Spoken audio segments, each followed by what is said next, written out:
তো hello WhatsApp guys, তোমরা কেমন আছো? আশা করি সবাই ভালো আছো। তো আমরা আজকে নতুন একটা ব্লগ নিয়ে চলে এলাম, যে ব্লগে পুরোটা ভিন্ন ধরনের ব্লগ। সেই ব্লগে দেখতে পাচ্ছ তোমরা, আমরা আম কুড়োর ব্লগ তরফ নিয়ে আসছি।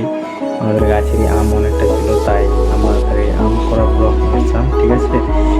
আমি একাই ছিলাম, ধরো যে রাত মোটামুটি 12টা 1টার সময় আম তুলতে গেছিলাম। আর আমাদের সাথে ছিল জিয়ানা, ঠিক আছে। জিয়ানা সাইডে আর ওটা ছিল আর ভাবি, তারপরে এটার সাথে আমি ছিলাম, ছিল আরও অনেক ছোটো কোনো তোমরাও আশা করি ভালো লাগছে। তারপরে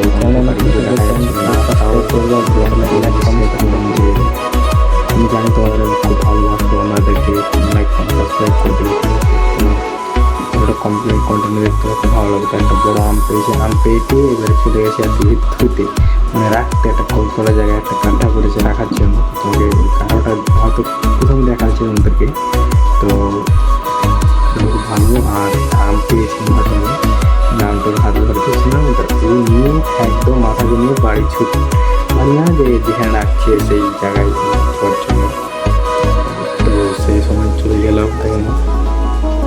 তারপর বড় ডাম করেছিলাম, তো ওকে বললাম যে আমগুলো কুড়িয়ে নেয় কিছুক্ষণ বলার পর সে কুড়িয়ে এনেছি, ঠিক আছে। তারপরে করে আমরা সাথে আপুল ছিল, ধর হচ্ছে ভয় ভয় লাগছিল, মানে ঝড় বৃষ্টি হচ্ছিল আর এদিকে বজ্র পড়ছিল, তার আরও ভয় লাগছিলো। তার জন্য আমরা বলে দিলাম যে বাড়ি চলে থাকতে হবে। আম দেখেছি সাধারণত আমাদের গাছের এইসব সবগুলো গাছে, আমাদের গাছেরই আম ধরতে, বাইরে কোনো আম করতে যায় না, আমাদের নিজেরই গাছে আম করে থাকে।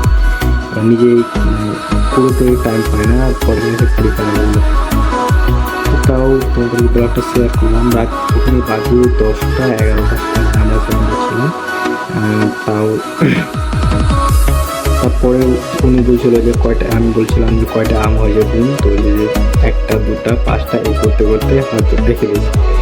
ওনার মা বললো যে না গুণ ভালো করে গুণ, তো তুই গুনতে পারি না, তো বলছি সেসব কথা বলছে। আমার তাও কাঁঠাল হয়েছে, কাঁঠালটা জুম করে দেখা 2-3টা কাঁঠাল ধরেছিল হয়তো আমার কাছে।